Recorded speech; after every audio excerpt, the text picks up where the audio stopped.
நீக்கணும். அந்த 4 சட்டமும் திருப்பி எடுக்கப்படணும். அந்த 44 சட்டங்கள் மீண்டும் நடைமுறைப்படுத்தணும். அதான் நம்ம கோரிக்கை.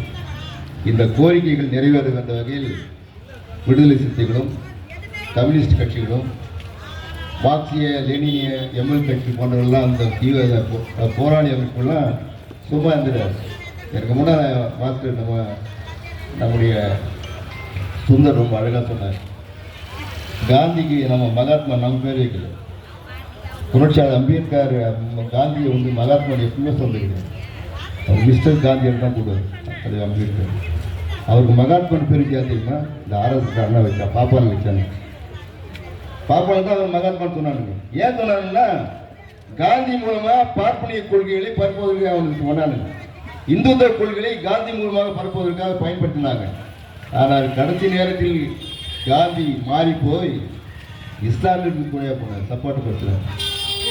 இஸ்லாமிய நாடு அதாவது பாகிஸ்தான் பிரியும் போது அந்த நாட்டுக்கு 55 கோடி தர வேண்டும் என்று இந்தியாவிடம் ஒரு கோரிக்கை வைத்தார்கள்.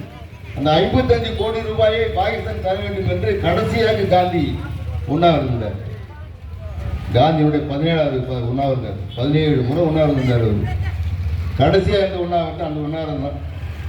அதனால் ஆர்எஸ்எஸ்காரர்கள் ரொம்ப கஷ்டம். ஏன்னா காந்தி வர வர மோசமாக போயிட்டாரு. இஸ்லாமியர்களுக்கு பாகிஸ்தான் சப்போர்ட் பண்ணுறாருன்னு சொல்லி முடிவு பண்ணி தான் அந்த பார்ப்பன் கோட்ஸையை வச்சு அவர் கொலை சாகடிச்சாங்க. அது அழகாக நம்ம சுந்தர் அழகாக சொன்னார். அவன் பேச்சை கேட்குற வரைக்கும் ஒழுங்காக இருப்பானுங்க, பேச்சை கேட்கலன்னா கொலை பண்ணுவானுங்க, கொலை செய்யணும் தயாராக இருப்பானுங்க. ஆனால் மோடிக்கு இது ஒரு படிப்பிலையாக இருக்கணும். அதுக்கெல்லாம் ஒரு நம்ம தலைவர் ஏற்றி தமிழ் ஒரு தெளிவாக சொல்லியிருக்காரு. உங்களை வந்து ஒரு அதாவது பார்ப்பனர்கள் பார்ப்பனியை பரப்புவதற்கு பார்ப்பன அல்லாதவர்களை நான் பிராமணத்தை பயன்படுத்தி கொண்டிருக்கிறார்கள். பேக்வர்ட் கம்யூனிட்டி அதை பயன்படுத்துறாங்க. நீங்கள் பார்ப்பனருக்கு சப்போர்ட் பண்ண வரைக்கும் துணையாக இருப்பாங்க. அது ஒரு நாள் உங்களுக்கு பாதிப்பு வரும்னு சொன்னார். ஆனால் நிச்சயமாக மோடிக்கு அந்த பாதிப்பு நிச்சயமாக வரும். எனவே மக்கள் விரோத சட்டம், அதாவது தொழிலாளர் விரோத சட்டமாக இருக்கின்ற இந்த 4 சட்டங்களையும் மாற்றி அமைத்து மீண்டும் போராடி பெற்று தந்த 40 சட்டங்கள் நடைமுறைக்கு வருகின்ற வரையில் இந்த போராட்டம் இருக்காது. எங்கள் தலைவர் ஏற்றி தமிழர் ஆணைப்படி இங்கே